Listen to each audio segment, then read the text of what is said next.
Hello students. तो last time हमने fourth chapter का कंप्लीट रिवीजन कर लिया था और उसके बाद में हमने फोर्थ चैप्टर के कंप्लीट जो न्यूमेरिकल जो थे वो हमने सोल्व कर लिए। ठीक है, यहाँ तो कोई प्रॉब्लम नहीं होनी चाहिए आपको।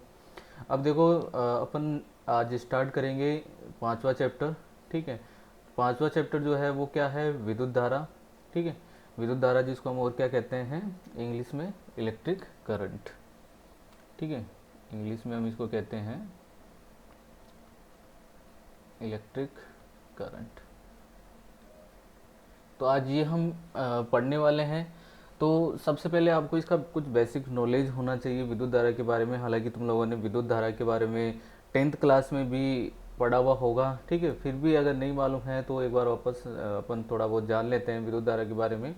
क्योंकि हम यहाँ पर विद्युत धारा को नहीं पढ़ने वाले हैं, हम विद्युत धारा के गुण, इसका उपयोग क्या हो रहा है वगैरह, इस तरीके से हम आगे वाले कुछ टॉपिक जो है उनको अच्छे से डिटेल से हम यहाँ पर इस चैप्टर में समझने वाले हैं। और ये चैप्टर बहुत अच्छा चैप्टर भी है।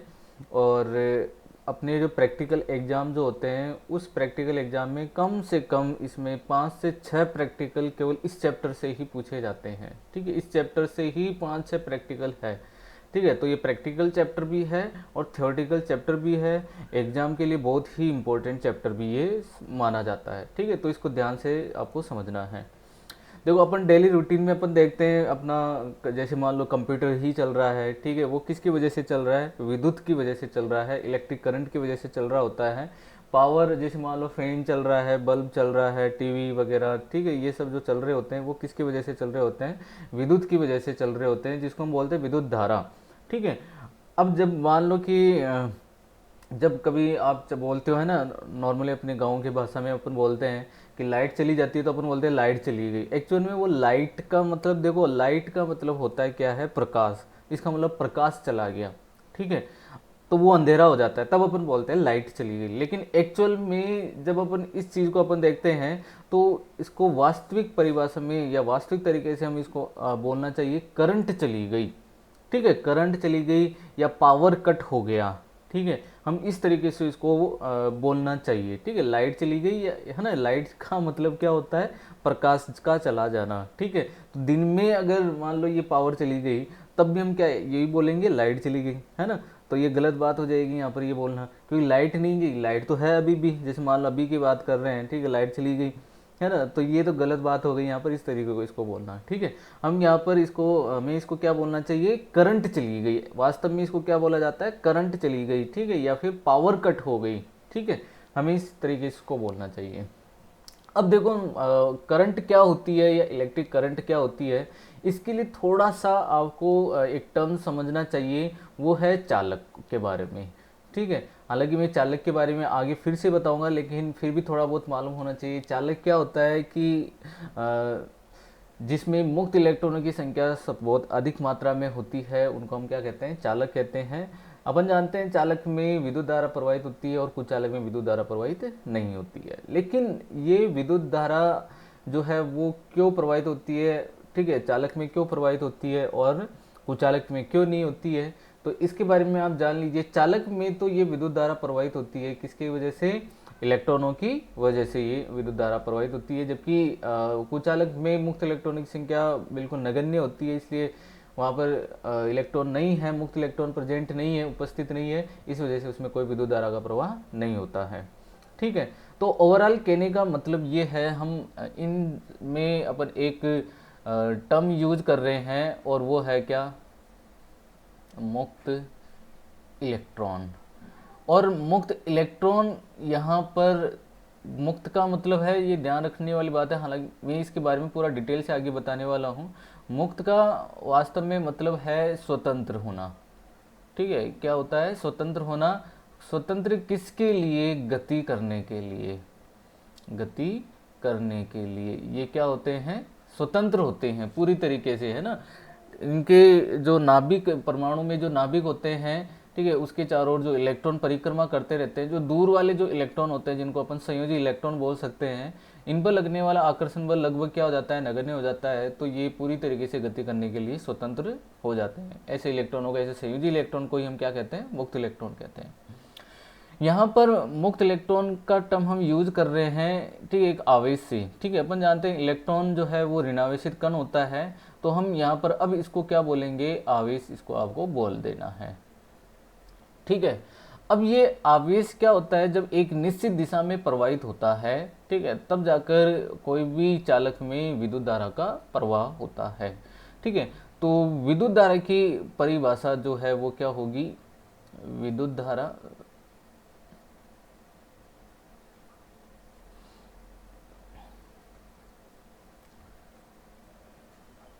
विद्युत धारा, इसकी परिभाषा क्या होती है, आवेश प्रवाह की दर।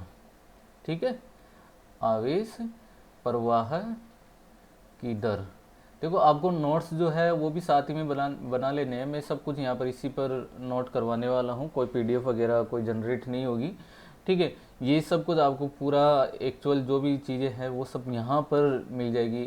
ठीक है, इन वीडियोज़ में मिल जाएगी। आवेश प्रवाह की दर को विद्युत धारा कहते हैं, विद्युत धारा कहते हैं। आवेश प्रवाह की दर को विद्युत धारा कहते हैं। क्लियर यहाँ तक? ठीक है, ये बात तो आप लोगों ने छोटी क्लासों में भी पढ़ी हुई होगी कि आवेश प्रवाह की दर को हम क्या कहते हैं, विद्युत धारा कहते हैं। कि भाई कितनी मात्रा में कितने समय में, है ना, आवेश प्रवाह हो रहा है। ठीक है, तो उसी को हम क्या कहते हैं, विद्युत धारा कहते हैं। लेकिन ये ध्यान रखने वाली बात है, ये आवेश जो है वो एक निश्चित दिशा में ही प्रवाहित होना चाहिए। अब इसके बारे में हम थोड़ा और आगे डिटेल से पढ़ेंगे, ठीक, आगे हम पढ़ने वाले हैं। लेकिन अभी हम यहाँ पर जान लेते हैं केवल विद्युत धारा के बारे में, बेसिक जो भी बेसिक होता है उन चीज़ों के बारे में हम जान लेते हैं। ठीक है, फिर अपन एक नया टॉपिक पढ़ेंगे, चालक में विद्युत धारा, चालक में विद्युत धारा का प्रवाह। उसमें हम जितने भी बेसिक कॉन्सेप्ट या जो भी डीपली पॉइंट जो होते हैं वो सब हम वहाँ पर जान लेंगे। ठीक है, अभी विद्युत धारा की परिभाषा आपको समझ में आ गई होगी। आवेश प्रवाह की दर को विद्युत धारा कहते हैं। ठीक है, और इसको हम बच्चों डिनोट करते हैं किससे, आई से। ओके, तो विद्युत धारा का जो सूत्र है वो क्या हो जाएगा, विद्युत धारा। ठीक है, आज हम केवल बेसिक पढ़ने वाले हैं सब चीज़ों के बारे में। विद्युत धारा, विद्युत धारा बराबर जो है वो क्या होगा, आवेश अपॉन समय। ठीक है, मतलब I equal Q upon T। ठीक है, ये विद्युत धारा का सूत्र हो गया। ठीक है, ये हमें संबंध प्राप्त हो गया, ये नोट कर लेना सब कुछ। ठीक है, अब देखो विद्युत धारा के इस सूत्र के बाद में आपको इसके बारे में मालूम होना चाहिए, इसका मात्रक क्या होता है। तो इसका मात्रक जो है SI मात्रक, SI मात्रक हम यहाँ पर लिखेंगे इसका, और वो बच्चों होता है क्या, एम्पियर, एम्पियर। ठीक है, इसका SI मात्रक क्या होता है, एम्पियर होता है, जिसको हम डिनोट करेंगे अब किससे, कैपिटल ए से। ये ध्यान रखना है, कैपिटल ए लिखते ही इसका मतलब आपको समझ जाना है एम्पियर होगा। ठीक है, इसके अलावा इसका MKS मात्रक भी आप लिख सकते हो, MKS मात्रक। विद्युत धारा का जो MKS मात्रक है वो इसके सूत्र के अनुसार आपको लिखना होगा, और वो होगा क्या, coulomb per second, coulomb per second. ये भी इसका मात्रक होता है। CGS मात्रक इसका स्टेट एम्पियर होगा। ठीक है, इतना हमें ज़्यादा इसके बारे में डिटेल से नहीं जानना है, मात्रक वगैरह के बारे में। ठीक है, अब नेक्स्ट आगे हम बढ़ते हैं किस पर, ये राशि किस तरीके की होती है, थोड़ा सा हम इसके बारे में और जान लेते हैं अच्छे से कि ये राशि क्या होती है। राशि का मतलब है कि क्या ये सदिश राशि होती है या फिर ये अदिश राशि होती है। ठीक है, तो यहाँ पर हमें इसके बारे में जान लेना है। ये देखिए विद्युत धारा, आवेश के बारे में हमने पहले ही जाना हुआ है, आवेश क्या होती है, अदिश राशि। समय यहाँ पर कैसी राशि होती है, अदिश राशि। ठीक है, तो ओवरऑल यहाँ पर हम क्या कहेंगे, जो विद्युत धारा है वो भी क्या, कैसी राशि होती है, अदिश राशि होती है, अदिश राशि होती है। ठीक है, जबकि बहुत कन्फ्यूजन होता है कि विद्युत धारा जो है एक सदिश राशि होती है। ठीक है, बहुत ज़्यादा कन्फ्यूजन ये रहता है, कैसे रहता है वो अपन एक बार जान लेते हैं इसके बारे में। जैसे मान लो कि ये अपने पास में एक चालक है, इस तरीके का एक चालक है। ठीक है, और इस चालक को हमने कोई बैटरी से जोड़ दिया। ठीक है, ये हम बैटरी से इसको जोड़ देते हैं। थोड़ा बहुत मैं इसके बारे में और थोड़ी सी इन्फॉर्मेशन आपको बता देता हूँ कि जो ये बैटरी, ये होता है डीसी बैटरी का चिन्ह होता है। देखो बैटरी भी दो तरीके की हम उपयोग करते हैं, एक तो एसी और एक डीसी, लेकिन अभी हम यहाँ पर डीसी ही पढ़ने वाले हैं। तो ये डीसी बैटरी का चिन्ह होता है। प्लस का मतलब होता है बच्चों क्या, उच्च विभव, ठीक है। और ये छोटा वाला जो चिन्ह होता है ना, ठीक है, इसका मतलब होता है निम्न विभव। ये जो बड़ा वाला जो है ना चिन्ह होता है, इसका मतलब होता है उच्च विभव, और जो छोटा वाला जो चिन्ह होता है वो होता है निम्न विभव। उच्च विभव के लिए हम चिन्ह उपयोग करते हैं धनात्मक, और जो निम्न विभव है उसके लिए हम चिन्ह उपयोग करते हैं ऋणात्मक। ये एक चालक है। क्या है? चालक। अब चालक में अपन जानते हैं मुक्त इलेक्ट्रॉन उपस्थित होते हैं। चालक में क्या उपस्थित होते हैं? मुक्त इलेक्ट्रॉन, ठीक है। इस तरीके से इसमें क्या होंगे? मुक्त इलेक्ट्रॉन होंगे। और जैसे ही हम कोई बैटरी का उपयोग करते हैं जिसकी वजह से कोई विभवांतर आरोपित हो जाता है, तो प्लस का चिन्ह जो है, ये देखो प्लस होगा, यहाँ पर एक उच्च धनात्मक विभव यहाँ उत्पन्न होगा और यहाँ पर निम्न ऋणात्मक विभव उत्पन्न होगा। इसकी वजह से ये इलेक्ट्रॉन क्या करेंगे? इस तरफ आकर्षित होंगे और इस तरीके से एक निश्चित दिशा में गति करना प्रारंभ करते हैं। और फिर आपने कभी छोटी क्लासों में या कहीं पर देखा होगा, आपने पढ़ा होगा कि विद्युत धारा इस तरीके से प्रवाहित होती है, ठीक है। धनावेश से निकलती है और ऋणावेश में प्रवेश करती है, इस तरीके से, ठीक है। इस तरीके से धारा का क्या होता है? प्रवाह होता है। इसका मतलब विद्युत धारा जो है वो इस तरीके से प्रवाहित हो रही है, ठीक है, इलेक्ट्रॉन के प्रवाह की विपरीत दिशा में, ठीक है। इलेक्ट्रॉन के प्रवाह की विपरीत दिशा में विद्युत धारा क्या हो रही है? प्रवाहित होती है। इसका मतलब विद्युत धारा की क्या कोई दिशा हुई? तो आप यहाँ से बोलोगे ये तो विद्युत धारा की दिशा हो गई, इसका मतलब ये सदिश राशि होनी चाहिए, जबकि ये सदिश राशि नहीं हो सकती है। ये कैसी राशि रहेगी? अदिश राशि ही रहेगी। कैसे रहेगी अदिश राशि? मान लो कि अपने पास में एक तार है, ठीक है, और मैंने एक स्ट्रेट तार लिया हुआ इस तरीके का। मान लो कि कोई विद्युत धारा इस तरीके से इसमें प्रवाहित हो रही है। अगर मैं इसी तार को कुछ इस तरीके से, मान लो है ना, इस तरीके से कुछ इस तरीके से मोड़ दूं, ठीक है, एक सिरा मान लो यहाँ पर है, एक सिरा इसका अंतिम यहाँ पर है, तो जब आप देखोगे तो जब इसमें विद्युत धारा प्रवाहित होगी, प्रवेश करेगी, तो अंतिम रूप से इसमें विद्युत धारा क्या होगी? इसी सिरे से क्या होगी? निर्गत होगी।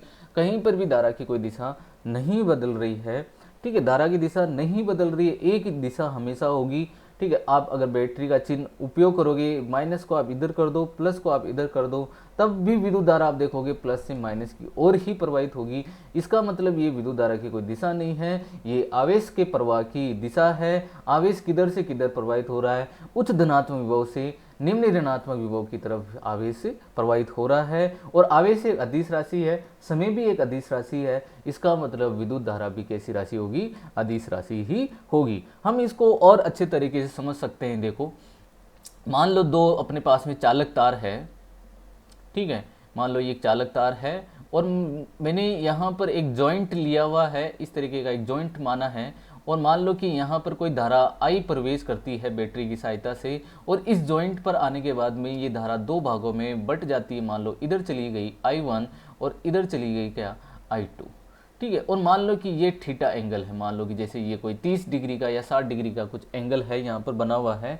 अभी अगर आप यहाँ पर धारा के लिए कुछ लिखना चाहोगे तो आप यही कहोगे कि धारा जो यहाँ पर टोटल ये थी, ये दो भागों में बट गई, तब आप ये लिखोगे I equal I1 plus I2, आप इसको लिखोगे। क्लियर यहाँ तक? ठीक है भाई, धारा का मान जैसे इसमें 1 एम्पियर, इधर 2 एम्पियर, टोटल कितनी थी? 3 एम्पियर थी, आप यही बोलोगे। अगर आप इसी को इस तरीके से कर दो, मान लो कि ये I1 इधर चली गई, I2 इधर चली गई, ये देखिए ये I1 इधर चली गई और मान लो I2 इधर चली गई, इस तरीके से आपने तार को इस तरीके से मोड़ा हुआ है, तब भी क्या धारा पर कोई प्रभाव पड़ा? तब आप बिल्कुल कहोगे बिल्कुल नहीं पड़ा। क्यों? क्योंकि आप इसके लिए भी आप यही लिखना चाहोगे I equal I1 plus I2। मतलब धारा जो है इन दोनों के बीच में बनने वाले एंगल थीटा पर कहीं पर भी ये निर्भर नहीं करती है, मतलब थीटा पर निर्भर नहीं कर रही है। इसका मतलब ये एक अदिश राशि है। अगर कोई राशि थीटा पर निर्भर करती है, कोई कोण पर अगर निर्भर करती है, इसका मतलब वो सदिश राशि होती है। तो ये बात आपको क्लियर हो गई होगी कि विद्युत धारा जो है वो कैसी राशि होती है? सदिश राशि होती है। ठीक है, सॉरी अदिश राशि होती है। ये बात आपको दिमाग में फिट कर लेनी है, इन चीज़ों को नोट कर लेना अपने नोट्स में, ठीक है। अब आगे हम बढ़ते हैं इसका तात्क्षणिक मान, है ना। तात्क्षणिक समीकरण क्या होती है, क्योंकि ये भी बहुत इंपॉर्टेंट टर्म होगा, है ना, विद्युत धारा को जानने के लिए। जैसे मान लो मैं यहाँ पर लिख देता हूँ तात्क्षणिक तात्क्षणिक विद्युत धारा, ठीक है। तात्क्षणिक विद्युत धारा, हर एक चीज़ को मैं पॉइंट वाइज आपको यहाँ पर क्लियर करवाऊंगा, ठीक है। तो नोट करते हुए चलना, ताकि कहीं पर भी कोई दिक्कत नहीं होगी, आप कोई भी न्यूमेरिकल आसानी से फिर इनके लिए सोल्व कर सकते हो। जैसे तात्क्षणिक विद्युत धारा की बात है, तात्क्षणिक, तात्क्षणिक का मतलब होता है कोई भी एक क्षण पर आप किसी चालक में प्रवाहित होने वाली विद्युत धारा का मान ज्ञात कर सकते हो। जैसे मान लो कैसे करोगे, मान लो कि एक चालक है, ठीक है, ये एक चालक है और इसमें कुछ विद्युत धारा प्रवाहित हो रही है।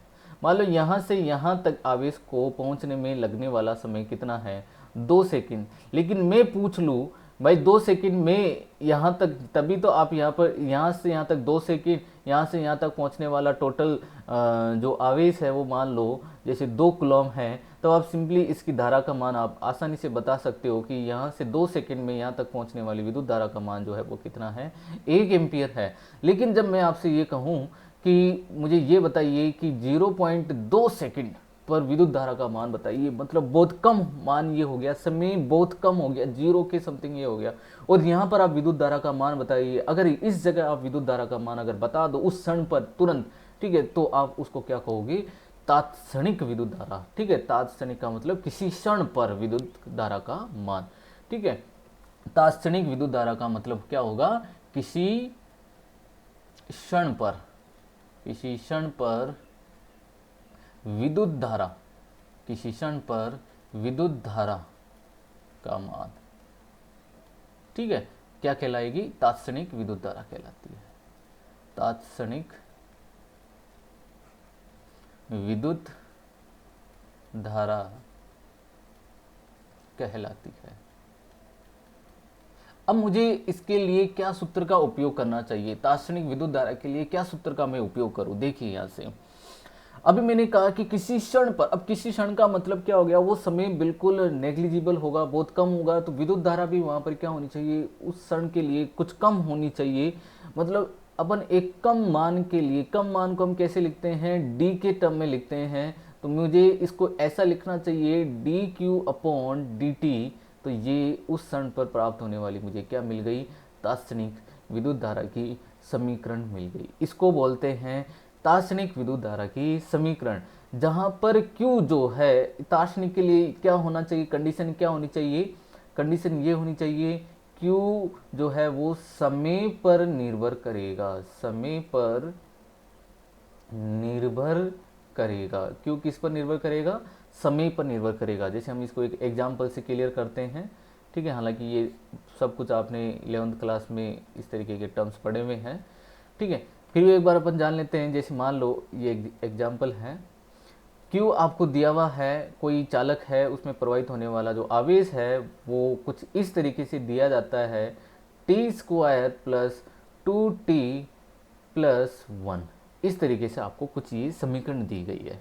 आपको कहा जाता है t इक्वल 2 सेकेंड पर विद्युत धारा का मान ज्ञात कीजिए। इसका मतलब वो 2 सेकेंड क्या है आपके लिए, वो एक क्षण है, ठीक है, एक अल्प समय है जहां पर आप विद्युत धारा ज्ञात कर रहे हो। इसका मतलब आप एक तात्क्षणिक धारा का मान क्या कर रहे हो, ज्ञात कर रहे हो, ठीक है। तो आप आसानी से यहाँ पर तात्क्षणिक धारा का मान ज्ञात कर सकते हो। हमें इसके लिए क्या करना चाहिए, I इक्वल क्या लिखूंगा, D Q upon D T. तो d upon D T equal D Q क्या हो जाएगा यहाँ से, t² प्लस 2t प्लस 1, मतलब q की जगह मैंने ये लिख दिया। अब आप इसका आसानी से अवकलन करो तो I इक्वल आपको क्या मिला, 2t प्लस 2, ठीक है। एक का अवकलन क्या हो गया, 0 हो जाएगा, अवकलन आपको करना ही आता है। 2t प्लस 2 ये हमें प्राप्त होगा। इसको बोलेंगे तात्क्षणिक धारा की समीकरण। इसको तो क्या बोलते हैं, तात्क्षणिक धारा की समीकरण। और कितने समय पर आपको विद्युत धारा पूछी गई है, t इक्वल 2 सेकेंड पर विद्युत धारा का मान पूछा गया है। तो आप क्या करोगे, ये 2 आप यहाँ लिखोगे, तो अब आप आसानी से बता पाओगे कि कितनी धारा आ गई, 2 दूनी 4 प्लस कितना हो गया 2, मतलब 6, ठीक है, तो कितना हो गया 6 एम्पियर। ये प्राप्त हो गई हमें तात्क्षणिक विद्युत धारा। जैसे मान लो कि आपसे ये न पूछ कर आपसे पूछा जाए कितने पर, एक 0.5 सेकंड पर विद्युत धारा का मान बताइए, इस वाले समय पर विद्युत धारा का मान बताइए, तो आप इस समय पर भी विद्युत धारा का मान बता सकते हो। अभी t इक्वल 0.5 सेकंड पर ये विद्युत धारा का मान कितना होगा, आई इक्वल, यहाँ पर मुझे क्या लिखना चाहिए, 2 इंटू 0.5 प्लस 2, तो आई इक्वल कितना हो जाएगा, ये 5 दूनी 10, मतलब ये 1 बनेगा, 1 प्लस 2, मतलब आई इक्वल क्या हो गई 3 एम्पियर। ये देखो 0.5 सेकंड पर तो कितनी धारा प्रवाहित हो रही है, 3 एम्पियर, जबकि 2 सेकंड पर कितनी विद्युत धारा प्रवाहित हो रही है, 6 एम्पियर। तो ये उस क्षण पर विद्युत धारा को प्रदर्शित करती है। ठीक है, तो इनको बोलते हैं क्या, तात्क्षणिक विद्युत धारा हम कहते हैं। ठीक है, अब हम आगे बढ़ते हैं कि विद्युत धारा जो है किसमें क्योंकि अपन ने ये जान लिया कि विद्युत धारा का प्रवाह करने के लिए हमें आवेश की आवश्यकता होगी, आवेश प्रवाह होगा तब ही विद्युत धारा प्रवाहित होती है। एक चालक जो होता है, आप इनमें कुछ बातें नोट कर लेना ताकि आपको मालूम रहे। मैं यहाँ पर बता देता हूँ, देखिए नोट करने वाली बातें कुछ क्या है आपके लिए इसमें। एक चालक जो होता है, चालक, ठीक है, चालक में विद्युत धारा, चालक में विद्युत धारा किसके रूप में प्रवाहित होगी, इलेक्ट्रॉन, इलेक्ट्रॉन, ठीक है, या प्रोटॉन, मैं लिख देता हूं, प्रोटॉन के प्रवाह, प्रवाह के कारण प्रवाहित होती है। ये आपको ध्यान रखना है। ये किस में होता है, चालक में।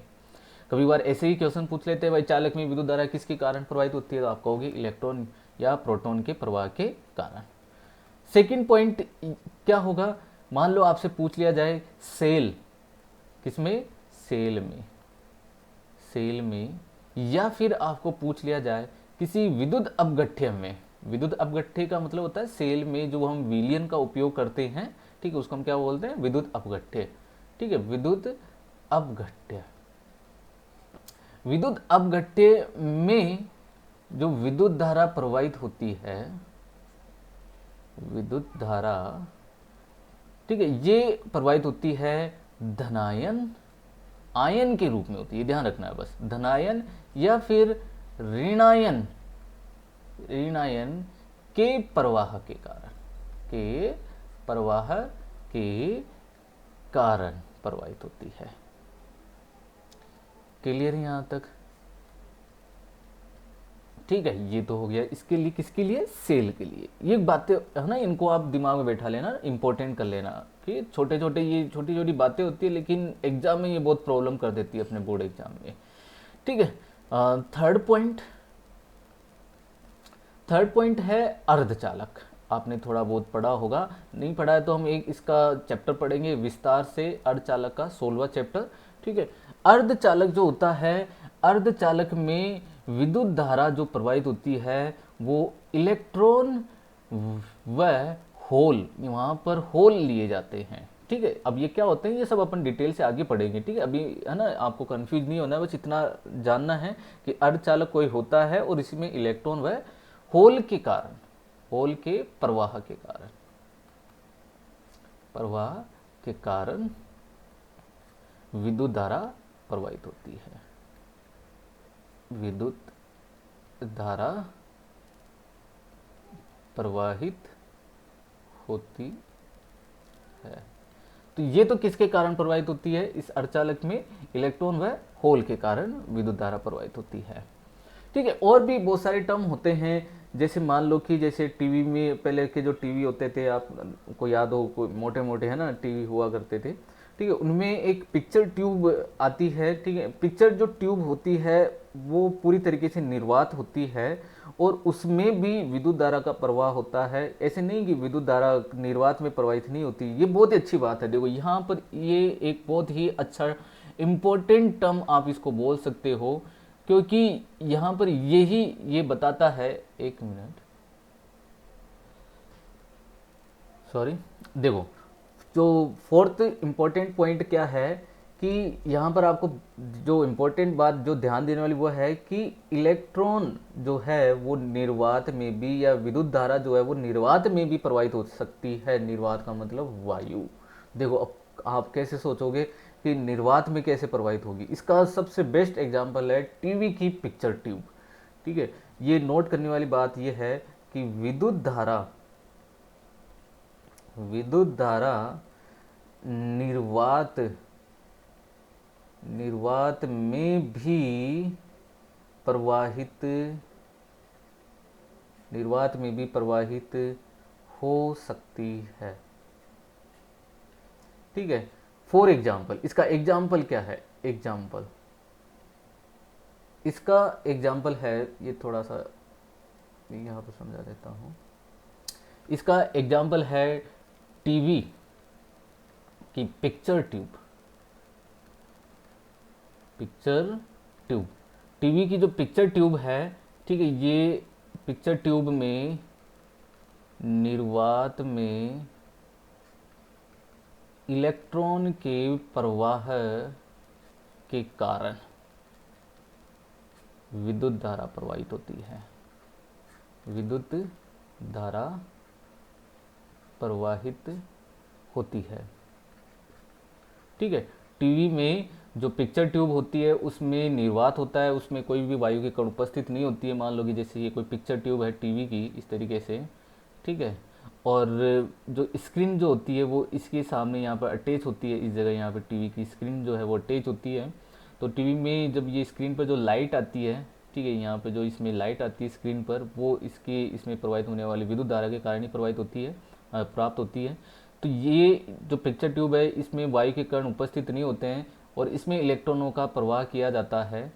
ठीक है, पिक्चर ट्यूब के अंदर, जिसके कारण क्या होती है, विद्युत धारा का प्रवाह होता है। इस तरीके से विद्युत धारा का प्रवाह होता है। तो विद्युत धारा किस में प्रवाहित हुई? निर्वात में। तो आपको पूछ सकते हैं कि क्या विद्युत धारा निर्वात में प्रवाहित हो सकती है? अगर हो सकती है तो इसका एक उदाहरण दीजिए। तो आप कहोगे कि विद्युत धारा निर्वात में प्रवाहित हो सकती है और उसका उदाहरण है टीवी की पिक्चर ट्यूब। क्लियर यहाँ तक? ठीक है, अब हम आगे बढ़ते हैं। नेक्स्ट अगला टॉपिक लेंगे इसका। तो ये तो था बच्चों विद्युत धारा के बारे में। अब यहाँ तक आपको कोई कन्फ्यूजन नहीं होना चाहिए। हालांकि विद्युत धारा पर अपन थोड़ा सा और पढ़ लेते हैं, कुछ न्यूमेरिकल टर्म्स वाला कोई टॉपिक हम यहाँ पर क्लियर कर लेते हैं। देखो, मैंने बहुत कुछ इस तरीके के न्यूमेरिकल भी देखे हैं। जैसे मान लो कि मैं आपको यहाँ पर कुछ एग्जांपल बता देता हूँ। आप सिंपली देखो, न्यूमेरिकल आप प्राप्त कर सकते हो, है ना, सोल्व कर सकते हो। I equal Q upon T, है ना। जैसे मान लो एक सिंपल सा एग्जांपल ले लेते हैं। कोई चालक है, चालक में आवेश प्रवाहित हो रहा है, Q इक्वल 2 माइक्रोकुलाम, कितने में? T इक्वल 1 सेकेंड में मान लो। और आपसे विद्युत धारा पूछने के लिए कहा जाता है, तो आप कहोगे ये लीजिए सर, विद्युत धारा आ गई कितनी? 2 इंटू 10⁻⁶ अपॉन टी कितना? 1, मतलब 2, है ना, माइक्रो एम्पियर। ठीक है, ये विद्युत धारा हमें प्राप्त हो गई। क्लियर यहाँ तक? एक और एग्जांपल लेते हैं। देखो किस किस तरीके के यहाँ पर एग्जांपल बन सकते हैं, न्यूमेरिकल बन सकते हैं विद्युत धारा पर। अब आपसे कहा जाए कि कोई चालक है, ठीक है, किसी चालक में मान लो 1 सेकेंड में, या चलो मैं लिख देता हूँ 2 सेकेंड में, किसी चालक में 2 सेकेंड में 2 सेकेंड में 50 इलेक्ट्रॉन प्रवाहित होते हैं। तो चालक में प्रवाहित विद्युत धारा ज्ञात कीजिए। प्रवाहित विद्युत धारा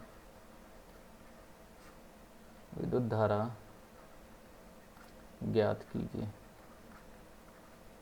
तो बहुत ही सिंपल सा क्वेश्चन है। देखो, फिर आप वही लिखोगे, I इक्वल क्या लिखना चाहोगे? Q upon T. और अपन एक टर्म और जानते हैं पहले चैप्टर में आवेश के क्वांटीकरण में, कि Q इक्वल क्या होता है? Ne अपॉन टी आप लिख सकते हो। N यहाँ पर क्या होगा? स्थानांतरित या प्रवाहित होने वाली इलेक्ट्रॉनों की संख्या। तो आप इजीली लिख सकते हो यहाँ पर कितना? 50। ठीक है, अब ये 50 तो इलेक्ट्रॉनों की संख्या हो गई। इंटू ई, ई का मतलब इलेक्ट्रॉन पर आवेश 1.6 इंटू 10⁻⁻19, ठीक है, अपॉन 2, ठीक है, 2 सेकेंड।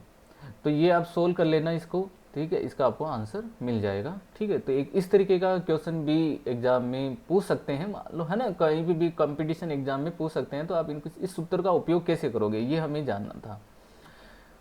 नेक्स्ट एग्जाम्पल क्या हो सकता है इसमें, मान लीजिए कोई चालक में आपको कहा जाए, मैं थोड़ा सा डायग्राम से इस क्वेश्चन को समझा देता हूँ, थोड़ा डायग्राम अच्छा सा बना लेते हैं एक बार।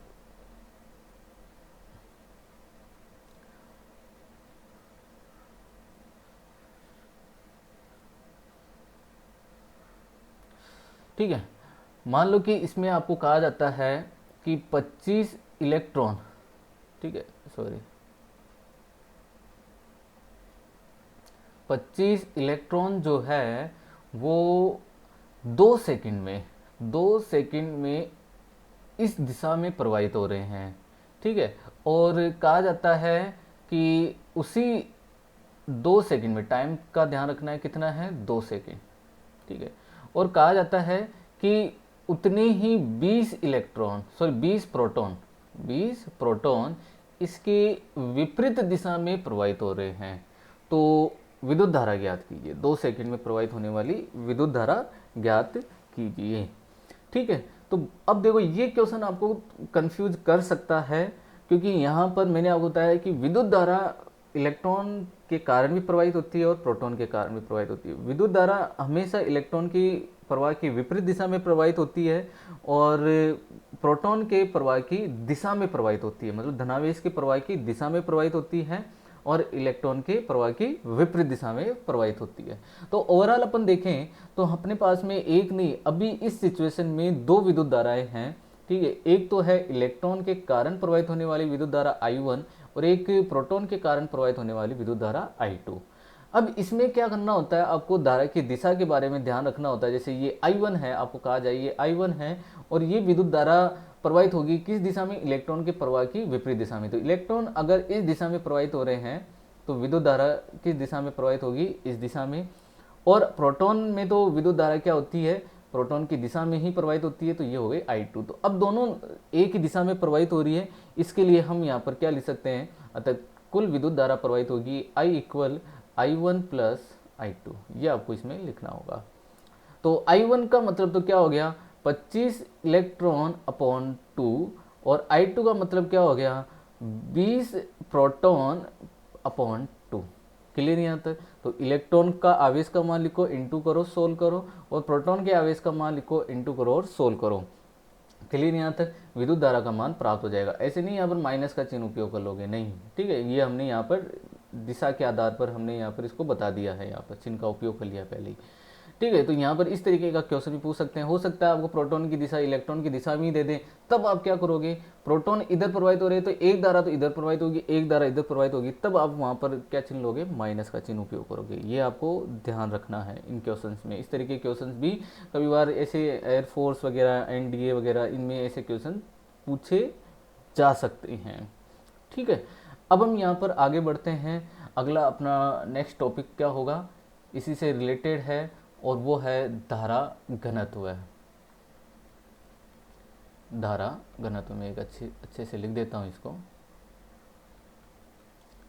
धारा घनत्व है। इसको हम जैसे डिनोट करते हैं धारा घनत्व को। धारा घनत्व देखो नाम से आपको मालूम लग रहा है करंट डेंसिटी या फिर धारा घनत्व। जैसे मान लो कि एक चालक है, ठीक है, एक चालक में ऊपर यहाँ पर परिभाषा लिखवा दूंगा, यहाँ पर मैं डायग्राम से इसको समझा देता हूँ। ये अपने पास में एक चालक है, ठीक है, ये मान लो ये एक चालक है, और इस चालक का ये मान लो कि यहाँ पर मैं कुछ एक पार्ट ले लेता हूँ इसका, कुछ इस तरीके का, ठीक है।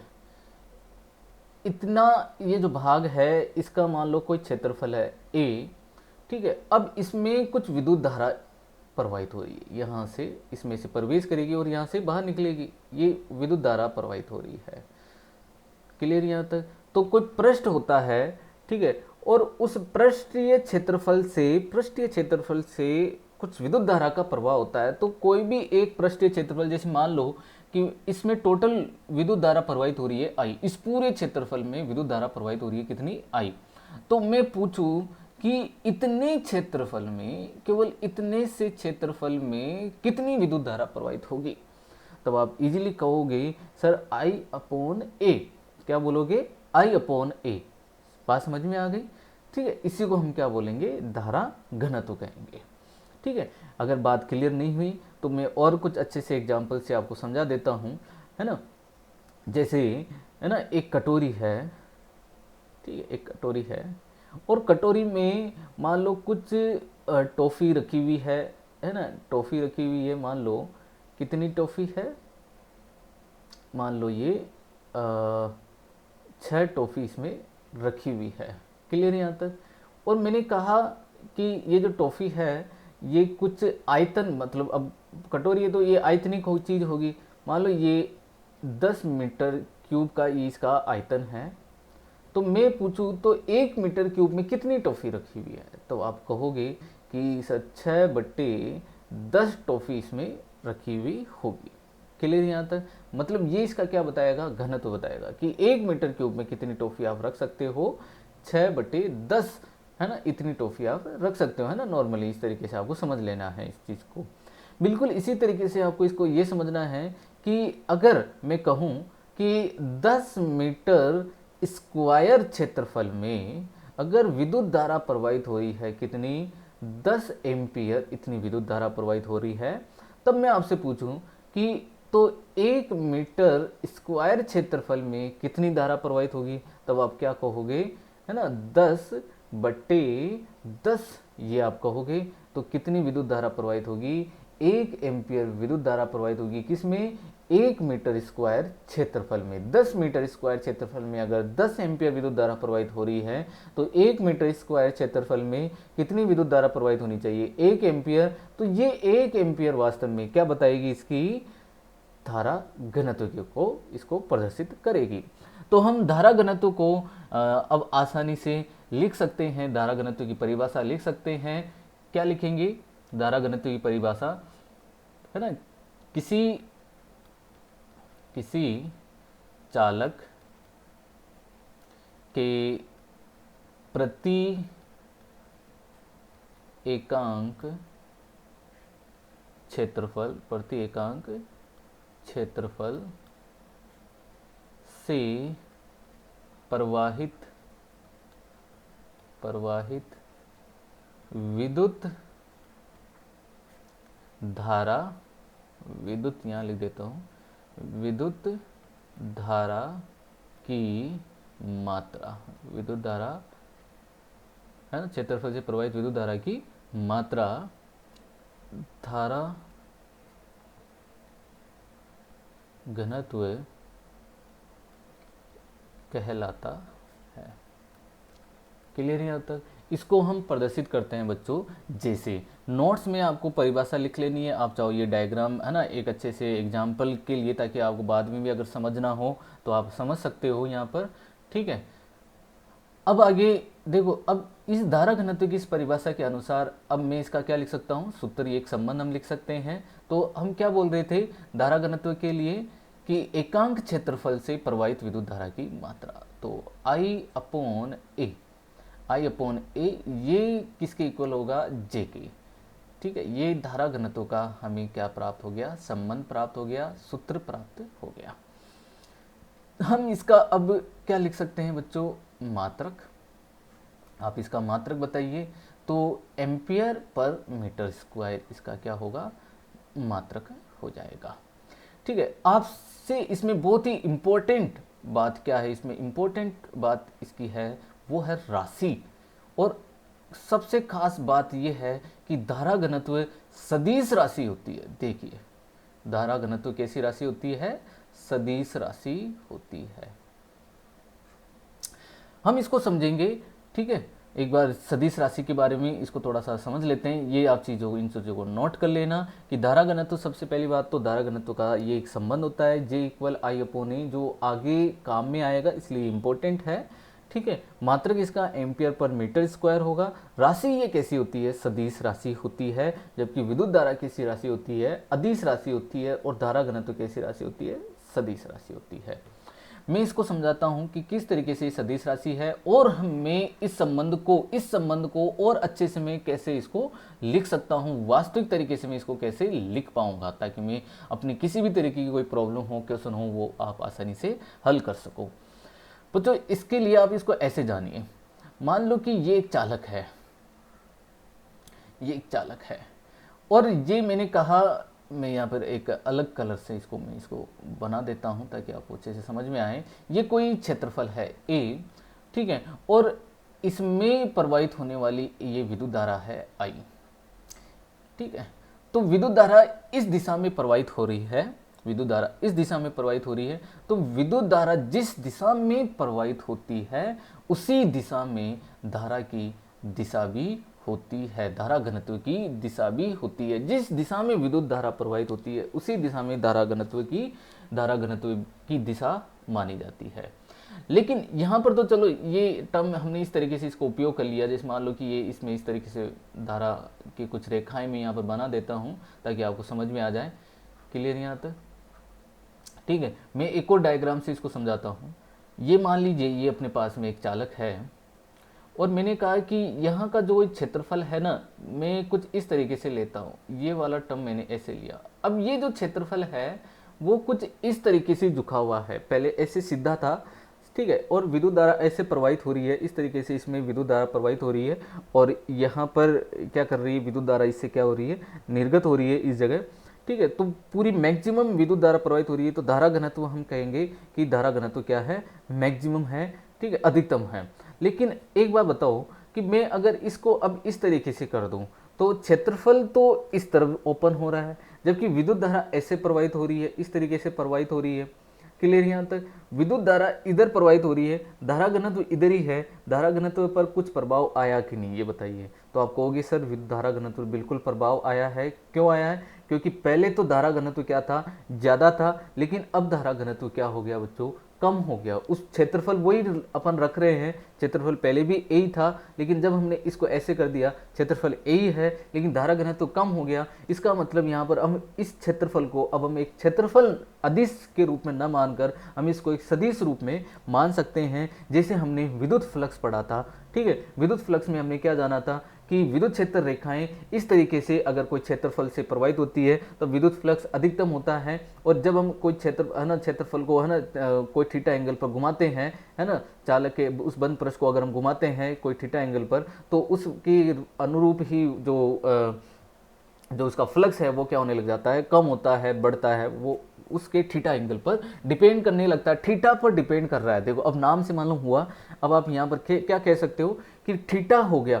विद्युत धारा में थीटा पर ये डिपेंड नहीं कर रहा था, क्योंकि मैंने आपको बताया था दो इस तरीके से थे, चालक इस तरीके से थे, फिर मैंने बिल्कुल 90 डिग्री पर भी लिया, तब भी आपने चेक किया कि विद्युत धारा है ना कोई भी एंगल पर निर्भर नहीं कर रही है। लेकिन यहाँ पर देखो धारा घनत्व जो है वो किस पर निर्भर कर रहा है, थीटा पर डिपेंड कर रहा है। क्लियर यहाँ तक? ठीक है, तो मान लो कि ये विद्युत धारा तो ऐसे प्रवाहित हो रही है, ये विद्युत धारा की प्रवाह की दिशा है इस तरीके से, ठीक है, तो मैं इसको क्या कहूँगा, आई, ठीक है। तो ये धारा घनत्व की भी दिशा हुई, मैंने कहा जे वेक्टर विद्युत धारा की दिशा में ही धारा घनत्व की दिशा होती है, मैं यहाँ पर लिख लेना, ठीक है। इंपॉर्टेंट टर्म क्या है कि विद्युत धारा की दिशा में धारा घनत्व की दिशा होती है। क्लियर यहाँ तक? अब देखिए यहाँ पर ये तो धारा घनत्व की दिशा हो गई, और ये क्षेत्रफल की दिशा हो गई इधर ए वेक्टर, और ये जे वेक्टर, ठीक है। अब जे वेक्टर और ए वेक्टर क्या कर रहे हैं, एक कोण बनाएंगे, थीटा बनाएंगे, तो इससे अपन को क्या मिल रही है, एक धारा अदिश राशि। अब मैंने क्षेत्रफल को क्या मान लिया, सदिश राशि, धारा घनत्व एक सदिश राशि। अब आपको पूरा देखो खेल यहाँ पर इस सूत्र से आपको समझ में आएगा कि मुझे धारा इस दिशा में ही चाहिए थी, धारा घनत्व इसी दिशा में चाहिए था। तो अगर मैं इस ए वेक्टर को कंपोनेंट मतलब इनके घटकों में विभाजित करूँ, ठीक है। अगर मैं इसको घटकों में विभाजित करता हूँ इस तरीके से, तो इसका मुझे इस दिशा में कंपोनेंट मतलब इसका जो घटक मिलेगा वो क्या होगा, ए कोस थीटा, और इधर मुझे इसका घटक मिलेगा क्या, ए साइन थीटा। तो इधर तो इसका क्या हो गया, जीरो हो गया, इधर कोई धारा प्रवाहित नहीं होगी, इसका मतलब धारा इधर ही प्रवाहित हो रही है। तब आप यहाँ पर इस सूत्र को, इस वाले सूत्र को आप अब वेक्टर फॉर्म में सदिश रूप में अगर लिखना चाहो तो मैं इसको ऐसे लिखूंगा, सदिश रूप में, सदिश रूप में मैं इसको ऐसे लिखूंगा, J vector is equal to I upon A cos theta. मैं इसको इस तरीके से लिखूंगा। तो बताओ अब मैं इसको क्या लिख सकता हूँ, आई इक्वल कुछ ऐसा लिख सकता हूँ क्या, जे ए कॉस थीटा मैं इसको लिख सकता हूँ, या आई इक्वल मैं यहाँ पर क्या लिख सकता हूँ, जे वेक्टर डॉट ए वेक्टर। इसका मतलब विद्युत धारा की परिभाषा क्या केवल आवेश प्रवाह की दर ही होती है? बिल्कुल कहोगे नहीं, विद्युत धारा की ये भी एक परिभाषा होगी, और वो क्या होगी, धारा घनत्व, सदिश धारा घनत्व व सदिश क्षेत्रफल का अदिश गुणनफल विद्युत धारा कहलाती है। ये भी एक इसकी अच्छी सी परिभाषा बन जाती है, लॉजिकल परिभाषा यहाँ पर बनती है, ठीक है। और इससे आपको क्या समझ में आ रहा है, विद्युत धारा को हम और क्या कह सकते हैं, धारा फ्लक्स। यहाँ पर हम इसको धारा फ्लक्स भी हम कह सकते हैं, क्योंकि अपन जानते हैं कि बच्चों फाई इक्वल क्या होता है, जैसे E vector dot A vector होता है, बिल्कुल ऐसे ही टर्म यहाँ पर हमें मिल रहा है, I equal J vector dot A vector भी हमें यहाँ पर मिल रहा है। क्लियर यहाँ तक? या फिर हम इसको ऐसा भी लिख सकते हैं एक समाकलन के रूप में, 1 प्लस समाकलन जे वेक्टर डॉट डेली वेक्टर भी आप इसको लिख सकते हो, ठीक है। ये हमें इसका प्राप्त हो गया क्या, सदिश रूप प्राप्त हो गया किसका, धारा घनत्व का, ठीक है। हमने इस तरीके से इसको जान लिया। तो यहाँ तक आपको कोई प्रॉब्लम नहीं होनी चाहिए। जैसे मान लो कि आपको अगर कोई टर्म दे दिया जाए, देखो अगर मैं यहाँ पर कोई न्यूमेरिकल इस पॉइंट पर अगर कोई न्यूमेरिकल बनाऊं तो मैं क्या न्यूमेरिकल बना सकता हूँ, बहुत ही सिंपल सा न्यूमेरिकल यहाँ पर बन सकता है। देखिए मैं एग्जाम्पल यहाँ पर क्लियर करवा देता हूँ, एक एग्जाम्पल ले लेते हैं। कहा जाता है कि अगर आपके पास में कोई धारा सदिश धारा घनत्व है, जैसे मान लो 2i cap plus 3j cap, ये आपको कोई धारा घनत्व आपको दिया गया है, ठीक है। और आपको कहा जाता है एक सदिश क्षेत्रफल भी है, कितना है, 2j केप, आपको एक सदिश क्षेत्रफल यहाँ पर दे दिया गया, और पूछते हैं कि आपको इसमें धारा ज्ञात करनी है। तो आप सिंपली क्या करोगे, I equal J vector dot A vector, इस उत्तर का उपयोग करो। आई इक्वल हम क्या लिख सकते हैं, 2i cap plus 3j cap आप लिखिए, डॉट आप यहाँ करिए 2j केप। बस इसमें आपको इस अब यहाँ पर किसके बारे में नॉलेज होना चाहिए, सदिश गुणनफल का यहाँ पर नॉलेज होना चाहिए। और सदिश गुणनफल में आप जानते हो i cap dot i cap ये क्या होता है, 1 होता है, j cap dot j cap ये क्या होता है, 1 होता है, के केप डॉट के केप ये क्या होता है, 1 होता है। और इसके अलावा अगर आप है ना किससे भी आप इसको गुणा करवाते हो, आई केप डॉट जैसे जे केप करवा दिया तो इसका मान क्या होता है, 0 होता है, क्योंकि इनके बीच का कोण कितना होगा, 90 डिग्री। यहाँ पर कितना हो गया, 0 डिग्री, ठीक है। तो यहाँ पर j cap dot j cap के लिए ही मान आना है, क्योंकि i cap dot j cap बनेगा तो ये तो क्या हो जाएगा, 0। तो 3 दूनी 6, 6 तो यहाँ पर लिखना पड़ेगा, और j cap dot j cap क्या हो गया, 1। तो कितनी धारा प्रवाहित होगी, आई इक्वल 6 एम्पियर की विद्युत धारा इस सदिश से, ऐसे क्षेत्रफल सदिश से प्रवाहित हो रही होगी। तो इस तरीके से आपने इस संबंध को समझ लिया, इसका आपने उपयोग कर लिया धारा घनत्व के रूप में। अब हम आगे बढ़ते हैं। अब आप देखो कोई भी कोण दिया हुआ हो, थीटा कोण दिया हो, जैसे हम विद्युत फ्लक्स में ऐसे न्यूमेरिकल करते थे, उसी तरीके से आप इन सबको कर सकते हो। क्लियर यहाँ तक? अब हम आगे बढ़ते हैं। अब मैं एक टॉपिक और यहाँ पर समझा देता हूँ, फिर अपन कल पढ़ेंगे अपवाह वेग, जहाँ से ये चैप्टर स्टार्ट होगा वास्तव में। और यहाँ से एक मतलब बहुत इंपॉर्टेंट क्वेश्चंस भी इस जगह से बनते हैं, हालांकि क्वेश्चन धारा घनत्व से भी बनते हैं, ये आपको ध्यान रखना चाहिए। अब देखो एक टॉपिक अपने सिलेबस में बताया गया है, और वो है क्या, चालक में विद्युत धारा का प्रवाह। ये आप नोट्स में अपने है ना नोट करते चलना है आपको, ठीक है।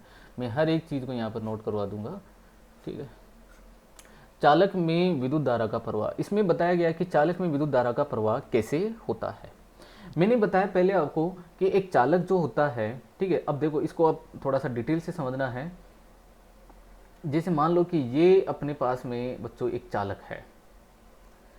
जब तक हम कोई चालक है और उस चालक पर कोई बैटरी आरोपित, मतलब उसको बैटरी से नहीं जोड़ते हैं या कोई विभवांतर आरोपित नहीं करते हैं, या फिर हम यूँ बोल सकते हैं कोई विद्युत क्षेत्र आरोपित नहीं करते हैं, तब तक अपन ये जानते हैं। देखो सबसे पहले आपको चालक का ज्ञान होना चाहिए। चालक कहते किसे हैं? चालक उसे कहते हैं जिसमें मुक्त इलेक्ट्रॉनों की संख्या अधिक पाई जाती है, ठीक है, अधिक मात्रा में जिसमें मुक्त इलेक्ट्रॉन पाए जाते हैं, ठीक है, उनको हम चालक कहते हैं। जैसे चांदी, तांबा वगैरह, सोना, ये सब क्या होते हैं? चालक होते हैं। चांदी सबसे अच्छा चालक मानी जाती है क्योंकि इसमें सबसे अधिक मात्रा में मुक्त इलेक्ट्रॉनों की संख्या होती है। उसके बाद में तांबे का हम उपयोग करते हैं, ठीक है, इस तरीके से इनका कर्म होता है। कुचालक में मुक्त इलेक्ट्रॉन की संख्या बिल्कुल नगण्य होती है, इसलिए उसमें कोई विद्युत धारा का प्रवाह नहीं होता है। अब देखो अपनी परिभाषा, इसमें चालक में विद्युत धारा का प्रवाह, ये टॉपिक क्यों लिया गया, यहाँ पर आपको क्या समझाना चाहते हैं, ठीक है, उस चीज़ को अपना इसमें ये टारगेट रहेगा। देखो इसको आप इस तरीके से समझिए, जैसे एक कमरा है, आपने 11th क्लास में गैस का अणुगतिकी सिद्धांत पढ़ा होगा या केमिस्ट्री में भी कहीं पर पढ़ा होगा। अपन जानते हैं कि गैस के जो अणु जो होते हैं वो यादृच्छिक रूप से गति करते हैं, है ना, यादृच्छिक रूप से, है ना, किधर भी ये गति कर सकते हैं। बिल्कुल उसी तरीके से जब तक हम कोई चालक पर कोई विद्युत क्षेत्र या कोई विभवांतर या कोई इसको बैटरी से नहीं जोड़ते हैं, तब तक इलेक्ट्रॉन क्या करते हैं? यादृच्छिक रूप से गति करते हैं और सामने आने वाले इलेक्ट्रॉनों से ये टक्कर करते हैं और उसके कारण ये अपने वेग को परिवर्तित कर लेते हैं, इनकी दिशा बदल जाती है और इस तरीके से ये गति करना स्टार्ट कर देते हैं। ये जो गति है, ये बच्चों कौन सी गति है? यादृच्छिक गति है। कौन सी गति है? यादृच्छिक गति है। और ऐसी स्थिति में इनका, देखो अब यादृच्छिक गति है, अब ध्यान देने वाली बात यह है, इस यादृच्छिक गति में ये कोई किसी वेग से गति कर रहे होंगे। वेग कैसी राशि होती है? सदिश राशि होती है। वेग कैसी राशि होती है? सदिश राशि होती है। अगर इसका वेग मान लो इधर है तो हो सकता है कि उसी समय, जैसे मान लो कि कोई इलेक्ट्रॉन अगर इस दिशा में प्रवाहित हो रहा है कोई v वेग से, तो कोई इलेक्ट्रॉन होगा, हो सकता है उसी समय इस दिशा में भी किसी टक्कर के कारण प्रवाहित हो रहा होगा। वेग सदिश राशि है, तो अब बताओ इन यहाँ पर नेट मतलब जो परिणामी जो वेग होगा वो क्या हो जाएगा? v माइनस वी मतलब जीरो। तो हम क्या बोल सकते हैं कि यादृच्छिक गति में, है ना, जब तक कोई विद्युत क्षेत्र आरोपित नहीं करें, ऐसी स्थिति में इन पर आरोपित मतलब इनका जो नेट जो प्रवाह है या इनका जो आवेश प्रवाह का जो वेग है वो क्या होगा? जीरो होगा। इसका मतलब आवेश प्रवाह क्या हो गया? जीरो हो गया। तब ऐसी स्थिति में कोई विद्युत धारा का प्रवाह नहीं होगा, विद्युत धारा इसमें प्रवाहित नहीं होगी, ठीक है। ऐसी कंडीशन में आई का मान अभी इसमें क्या रहेगा बच्चों? जीरो होगा। जैसे आप एग्जांपल समझिए, जैसे अपना फैन है, ठीक है, आप जैसे मान लो ये पीछे अलमारी आपको दिख रही होगी, ये लोहे की बनी हुई है, ठीक है, क्या मैं इसको टच करूँ? क्योंकि लोहे की बनी हुई तो क्या ये चालक है? तो आप कहोगे सर ये चालक है। चालक है तो क्या इसमें मुक्त इलेक्ट्रॉन है? तो बिल्कुल आप कहोगे इसमें मुक्त इलेक्ट्रॉन है। और हम विद्युत धारा की परिभाषा क्या जानते हैं? आवेश प्रवाह की दर। इसका मतलब मुक्त इलेक्ट्रॉन है, इलेक्ट्रॉन पर आवेश है, आवेश प्रवाहित हो रहा है, इसका मतलब इसमें क्या होनी चाहिए? विद्युत धारा प्रवाहित होनी चाहिए। अगर मैं इसको हाथ लगाऊं तो मुझे करंट आना चाहिए, ठीक है। लेकिन ऐसा नहीं होता। क्यों नहीं होता? क्योंकि एक तापीय विक्षोभ के कारण, है ना, एक तापीय ऊर्जा इनको मिल जाती है इलेक्ट्रॉनों को, जिसकी वजह से ये क्या करने लगते हैं? यादृच्छिक गति करना स्टार्ट करते हैं। कोई इधर जा रहा है, कोई इधर जा रहा है, और ये अपनी टक्करों के कारण अपने नेट प्रवाह को या नेट वेग इनका क्या हो जाता है? जीरो हो जाता है। और ओवरऑल हम यहाँ पर क्या कहते हैं कि कोई आवेश, जब नेट वेग ही जीरो हो गया तब हम क्या कह सकते हैं कि इसमें कोई आवेश का प्रवाह नहीं हो रहा, इसलिए इसमें कोई विद्युत धारा प्रवाहित नहीं हो रही। अगर मैं अब इस पर कोई तार, पावर का कोई तार लाकर इसमें कनेक्ट कर दूं, जोड़ दूं, फिर हाथ लगाऊं, तो क्या होगा? आप कहोगे सर अब करंट आएगा। तो वो करंट क्यों आया, उसका रीजन क्या है, वो हम यहाँ पर समझने वाले हैं। ये वाली चीज़ आपको समझ में आ गई होगी। तो मैं यहाँ पर इस चीज़ को मैं एक बार लिख देता हूँ, ठीक है, ताकि आप नोट्स में आप लिख सको। आप इसको इसमें लिखना है। हम जानते हैं चालक में अधिक मात्रा में मुक्त इलेक्ट्रॉन पाए जाते हैं, पाए जाते हैं। ठीक है, तो जब तक जब तक जब तक चालक को किसी बैटरी से नहीं जोड़ा जाए या कोई विभवांतर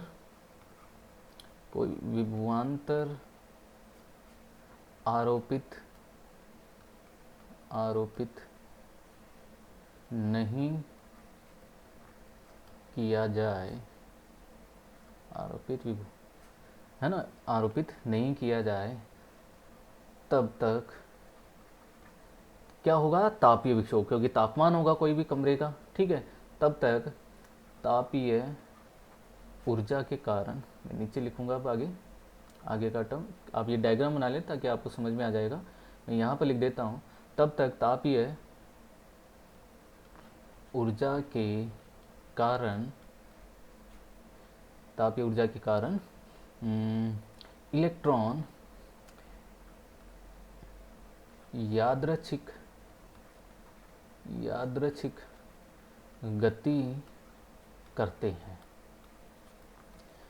गति करते हैं, जिससे इनका परिणामी वेग शून्य हो जाता है, परिणामी वेग शून्य हो जाता है,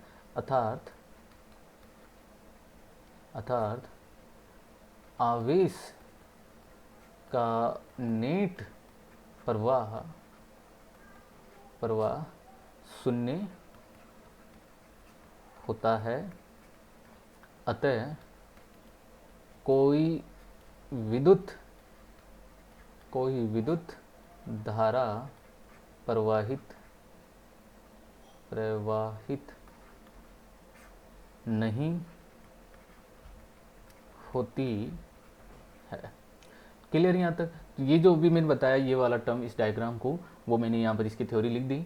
ठीक है, अब क्या होगा कि अब विद्युत धारा, अपन ने अभी देखा कि अगर कोई विद्युत क्षेत्र आरोपित कर दें या विभवांतर आरोपित कर दें या बैटरी जोड़ दें तो फिर क्या होता है, फिर विद्युत धारा प्रवाहित क्यों होती है। और इसी से अपन जो आगे एक टर्म पढ़ेंगे अपवाह वेग, वो परिभाषा भी इसी से प्राप्त होगी, जो हम हालांकि कल पढ़ेंगे, लेकिन अभी यहाँ पर इसका आगे का हम पढ़ लेते हैं।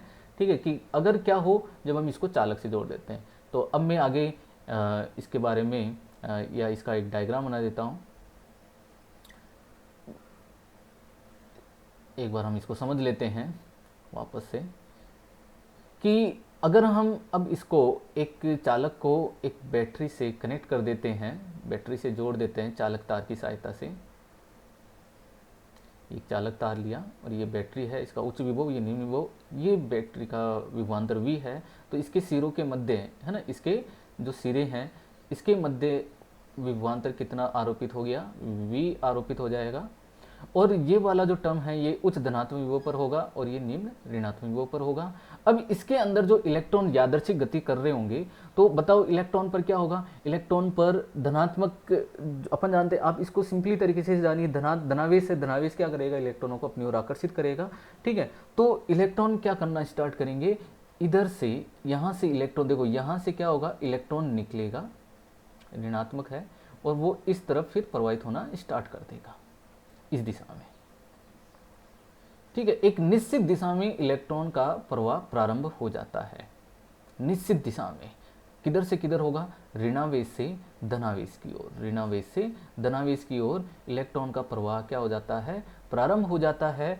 और इसी की वजह से अब नेट आवेश प्रवाह होगा, और इसकी वजह से हम कहेंगे कि विद्युत धारा का भी प्रवाह होता है। और विद्युत धारा इलेक्ट्रॉनों के प्रवाह की विपरीत दिशा में प्रवाहित होना प्रारंभ करती है, और इस प्रकार से ये विद्युत धारा प्रवाहित होना स्टार्ट कर देती है।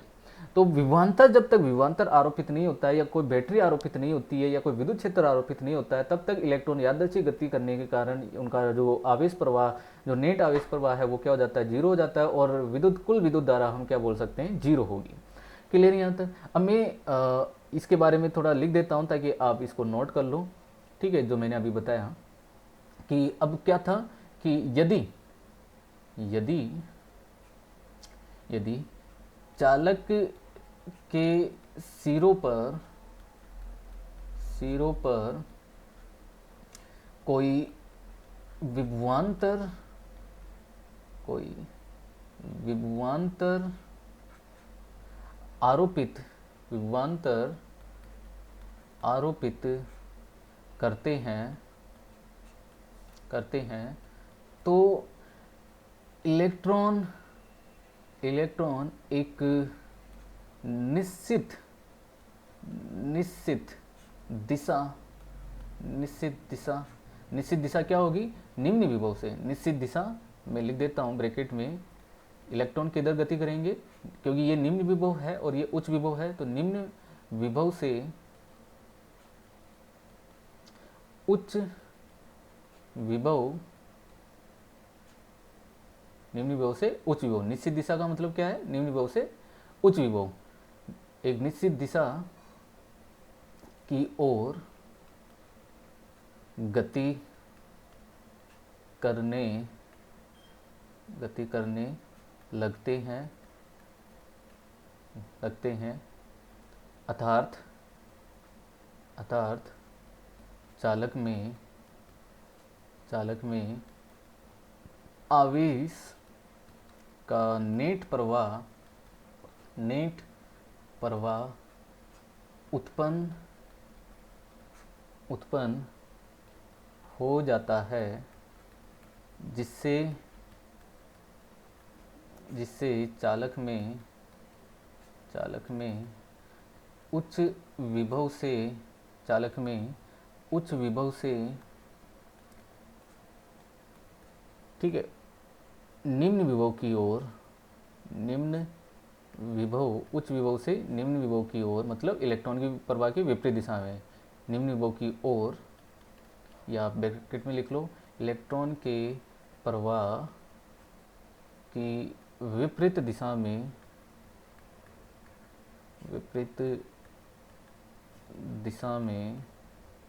विद्युत धारा प्रवाहित होती है। ठीक है, फिर आगे आप लिख सकते हो, इस प्रकार एक चालक में